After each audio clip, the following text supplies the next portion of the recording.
I didn't set out to greenlight myself. I didn't wake up one day, throw my hands up, and declare war on Hollywood, festivals, or gatekeepers. There was no manifesto on my wall, no anti studio Twitter thread, X if you're nasty, no dramatic I quit moment. What I had was discomfort, a quiet but persistent feeling that the way we're taught to build creative careers no longer matched how culture, platforms, or money was actually moving. So I did what I always do when something feels off. I studied the system. That's where this whole the business of play actually started. Not as a brand, not as content, but as a way to understand why some ideas survive and others suffocate, regardless of quality. I wasn't just studying film, I was studying business models, platform incentives, audience behavior, fandom economics, IP leverage, distribution mechanics. And slowly, a pattern started to emerge.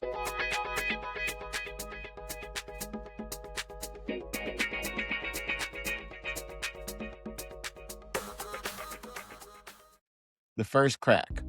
We're still selling creatives that same roadmap: film school, festivals, agents, development, green light. But the math doesn't work anymore.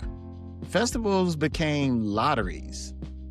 Development just really brought a whole lot of stagnation. And validation became something you wait for instead of something you build. The industry still runs on a permission economy, even though the infrastructure that supported it has basically collapsed. We're trained to polish scripts for executives who are guessing inside rooms built around risk aversion, disguised as taste. Meanwhile, culture moved on.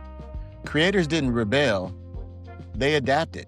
The shift I didn't notice at first. Here's the part I missed early on. My page, The Business of Play, wasn't commentary, it was training. By breaking down things like Netflix strategy, M. Night Shyamalan strategy, hip hop stuff, creator point of view events, horror economics, platform wars, fandom driven IP, I was retraining myself to stop thinking like a hopeful filmmaker and start thinking like a media operator, maybe a one man studio. The real shift didn't happen emotionally, it happened structurally. I stopped asking, how do I get this made? And started asking, what system would allow this to exist without permission? Once you ask that question, traditional formats collapse pretty fast. The Trojan horse. Hollywood still runs on one unspoken rule.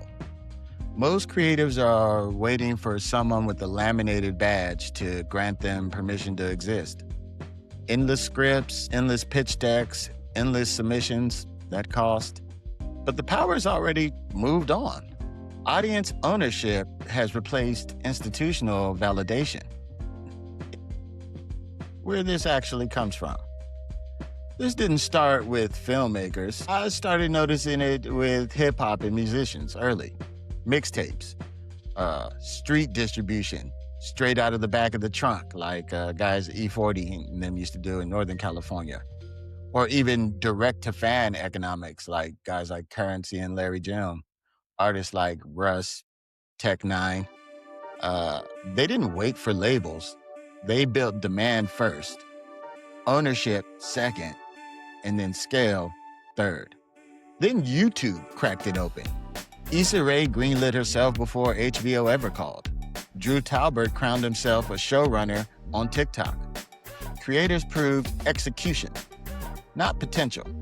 Hollywood didn't discover them. They showed up themselves with receipts. And this isn't just theory anymore. IndieWire actually put words to what a lot of us were already doing without naming it. They described indie film not as an art project, but as a startup. Same rules, same pressure, same logic. You don't spend years in stealth mode. You don't wait for a massive round of funding. You don't bet everything on one launch. You build small. You ship fast. You test distribution early. You design the audience before the product. In other words, you don't get a green light. You earn leverage. You build leverage and earn leverage. And that lines up exactly with Jerica Long laid out in her Greenlight Yourself framework. I have a link to it in the text. You should read it. It's fantastic. She's the one who kind of coined like this Greenlight Yourself framework. And her point was simple, but brutal. If you're stuck in the old mindset, your audience is the studio now. Not festivals, not executives, not development labs. The people watching, the people sharing, the people paying. They're the green light, which flips the entire power structure. Because if your audience is the studio, then waiting for permission isn't patience anymore. It's misalignment, the startup logic that changed everything. Silicon Valley added the missing piece. Iteration beats perfection. In startups, you don't bet everything on one launch. You build, you test, you learn, you pivot. Modern creators apply that same logic to the media and content art that they create. Shorts become pilots. Proof of concepts replace pitch decks. Audience feedback replaces executive notes. Fail small, win fast, then repeat. The math nobody wants to talk about. Kevin Kelly said it years ago. You don't need millions of fans. You need 1,000 true fans. In 2025, now 2026, Happy New Year's, everyone. That math is still real. 500 people paying $8 a month is a middle-class income. Niche isn't a weakness anymore. It's a moat. Depth beats width. Ownership beats exposure. The revenue stack realty. This isn't about one income stream either. It's about stacks. Ads pay for your overhead. Direct sales create margin. Membership creates stability. That's not influencer math. That's operator math. From creator to studio. Eventually, something else happens. The creator becomes the studio. Production, in-house. Distribution, automated. IP, expanded across formats. East Coast and West Coast, like my old professor Houston Howard used to say when it came to transmedia. Corridor digital, dropout, misfits boxing. Those are all guys that have taken advantage of this new universe. Why horror figured this out first. Horror didn't wait for permission. It leaked. It crowdfunded. It validated demand before release. Skinamarink didn't go viral by accident. Terrifier didn't raise money quietly. Talk to Me wasn't pitched in a vacuum. They brought audiences with them. That's leverage, the psychological pivot. This is the real barrier. Not money, not access, not talent, but all of those help. Let's just be honest here. All of those help. Don't let them lie to you. Don't let them lie to you. By them, I mean me. Mindset. The old systems train passivity. The new system demands ownership. Stop asking, will they let me make this? Start asking, how do I get this directly to my audience? Because I feel like that's the difference between a dependent artist and a sovereign operator running their own studio. The tools that make this real.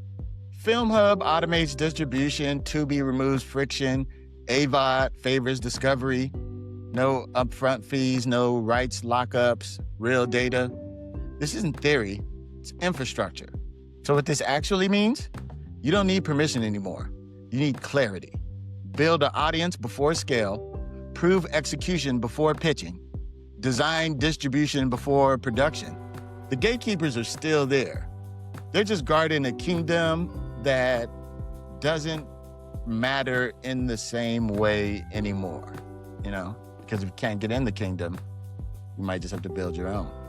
I didn't set out to greenlight myself. I reverse engineered the system until permission became irrelevant, or at least that's what I'm trying to do. Because once you see that, you can't unsee it.